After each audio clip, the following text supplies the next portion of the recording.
Hello everyone, you watching filmy saga. So ఈ వీడియోలో మనం 2024లో వచ్చిన బెస్ట్ మూవీస్ గురించి మాట్లాడుకుందాం. బెస్ట్ మూవీస్ అంటే ఇవి హిట్ అయిన మూవీస్ కాదు, నాకు నచ్చిన సినిమాల గురించి ఇప్పుడు చెప్తా. ఈ సినిమాలు కూడా ర్యాంకింగ్ వైజ్ చెప్తా, అంటే అంటే గుడ్ మూవీస్ నుంచి గ్రేట్ మూవీస్ వరకు ఇట్లా చెప్పుకుంటూ వద్దాం. ఇంకో క్రేజియస్ట్ విషయం ఏంటంటే 2024లో 255 సినిమాలు రిలీజ్ అయినాయి. 255 సినిమాలు రిలీజ్ అయితే 50 సినిమాలు కూడా మంచిగా ఉండయా? 50 చెడ్డు, కనీసం 10 మంచిగా ఉండాలి. 10 కూడా లేవు. నా లిస్ట్లో 8 సినిమాలు మాత్రమే ఉన్నాయి. అవి కూడా 8 to 1 అని ర్యాంకింగ్ ఇచ్చుకుంటా చెప్తా. చూడండి, స్టార్ట్ చేద్దాం. సో నా లిస్ట్లో 8th సినిమా లక్కీ భాస్కర్. ఈ సినిమా మంచిగా ఉంటుంది, ఎందుకంటే వీళ్ళు అనుకున్న పాయింట్కి మంచిగా స్టిక్ అయి తీసిరు. సినిమా మొత్తం వేరే ఏ డీవియేషన్స్ లేకుండా దాని ప్రకారమే పోయిరు, ఒక పాయింట్గా, ఒక పద్ధతి ప్రకారం. అందుకే మంచిగా ఉంటుంది. అండ్ మన నాగవంశీ అన్న చెప్పినట్టు ఈ సినిమాలో బొక్కలు ఎతికి పెడితే వాళ్ళకి రివార్డ్స్ ఇస్తా, అది ఇస్తా అని ఛాలెంజ్ చేసిండు కదా. అంత సీన్ ఏం లేదు, ఇలా కొన్ని బొక్కలు ఉన్నాయి. అనవసరంగా కొన్ని సీన్స్ని డ్రాగ్ చేసిండు అండ్ కొన్ని సీన్స్ని ప్రోగ్రెస్ అవ్వడం కోసం కొన్ని వేస్ట్ సీన్స్ రాసుకున్నాడు. సో ఇట్లా కొన్ని బొక్కలు ఉన్నాయి. అంత గ్రేట్ మూవీ ఏం కాదు, కానీ అయినా కానీ ఇది చాలా మంచి సినిమా అని చెప్పొచ్చు. ఇది నా లిస్ట్లో 8th one. నెక్స్ట్ 7th ప్లేస్లో ఉన్న సినిమా మన కిరణ్ అబ్బవరన్ కా. ఈ సినిమా స్టోరీ లైన్ చాలా బేసిక్ స్టోరీ లైన్, రొటీన్గానే ఉంటుంది. కానీ దీని చుట్టూ రాసుకున్న స్క్రీన్ ప్లే ఏదైతే ఉందో చాలా బాగా రాసుకున్నారు వీళ్ళు. దానివల్ల ఇది చాలా ఇంట్రెస్టింగ్గా మారిపోయింది ఈ సినిమా. సో దానికి అప్రిషియేట్ చేయొచ్చు వీళ్ళని. అండ్ ఈ సినిమా కూడా చాలా పెద్ద హిట్ అయిపోయింది. థియేటర్స్ దొరకక అది దొరకక ఇది చేసినా కానీ మన ఆడియన్స్ మస్తు సపోర్ట్ చేసి చాలా పెద్ద హిట్ చేసిర్రు దీన్ని. అండ్ ఆల్సో దీంట్లో కంటెంట్ కూడా మంచిగా ఉంటుంది. సో ఇది నా లిస్ట్లో 7th ప్లేస్లో ఉన్న సినిమా ఇది.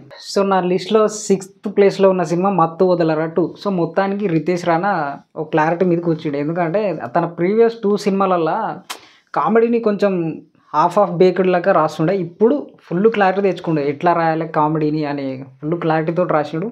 అది ఫుల్ వర్కౌట్ అయిపోయింది. నాకు కూడా మస్తు నచ్చింది, మస్తు ఎంజాయ్ చేసిన. అండ్ ఇంకొకటి ఏంటంటే ఈ మత్తు వదలరా 2 తోటి ఈయన ఒక ఏంది, మన ఫస్ట్ సినిమా బాగుంటుంది, సీక్వెల్ మంచిగా ఉండదు అనే సెంటిమెంట్ని బ్రేక్ చేసిండు ఈ సినిమాతోటి. ఈయన ఒక్కడే, మిగతా సినిమాలు ఏం లేవు. సో నెక్స్ట్ 5th ప్లేస్లో ఉన్న సినిమా హనుమాన్.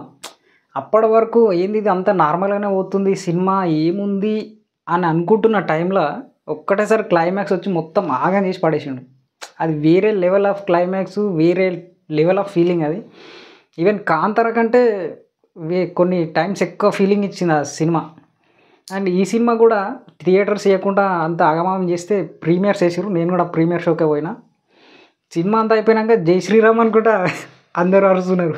ఇదేంది అనుకున్నాను నేను. ఈ సినిమా ఫీలింగ్ మాత్రం మంచి ఎక్స్పీరియన్స్ ఇచ్చింది ఈ సినిమా.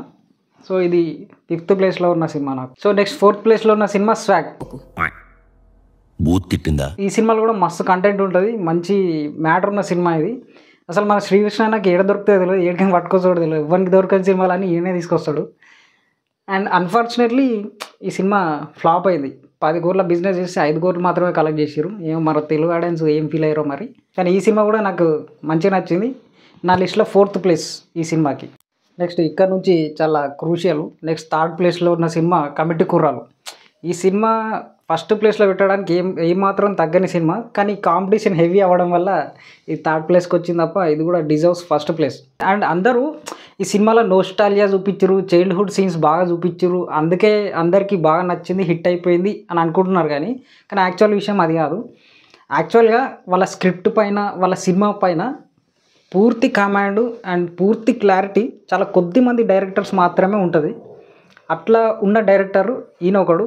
ఈయన స్క్రిప్ట్ మీద, ఈయన స్టోరీ మీద ఫుల్ కమాండ్ చూపించిండు, అది క్లియర్గా తెలుస్తుంటుంది సినిమాలో. అక్కడ నేను బాగా ఇంప్రెస్ అయినా ఈ సినిమాతోటి, అందుకే ఇది 3rd ప్లేస్లో పెట్టినా.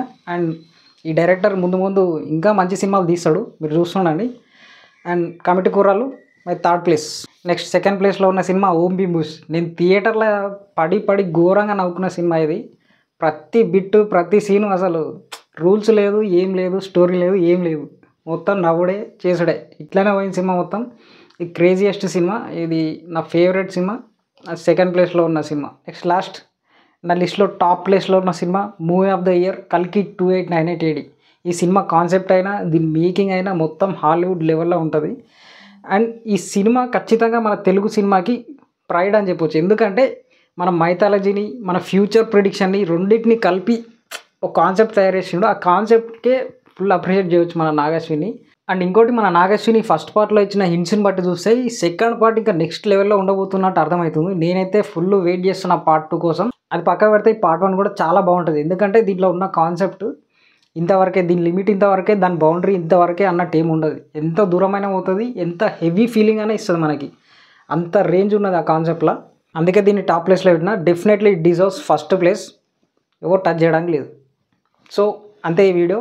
ఇదే నా బెస్ట్ మూవీస్ లిస్టు. 255 సినిమాలు రిలీజ్ అయితే ఒక 8 సినిమాలు మాత్రమే నాకు నచ్చినాయి. అండ్ ఇంకోటి, ఇది నా లిస్ట్ మాత్రమే. అండ్ మీకు నచ్చిన సినిమాలు ఏమైనా మిస్ అయితే మీ లిస్ట్ ఏది ఉందో అది కింద కామెంట్లో రాయండి. డెఫినెట్గా నో క్రిటిసిజం, నథింగ్. ఎక్స్చేంజ్ చేసుకుందాం మన ఒపీనియన్స్.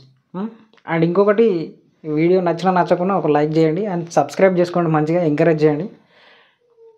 కలుద్దాం.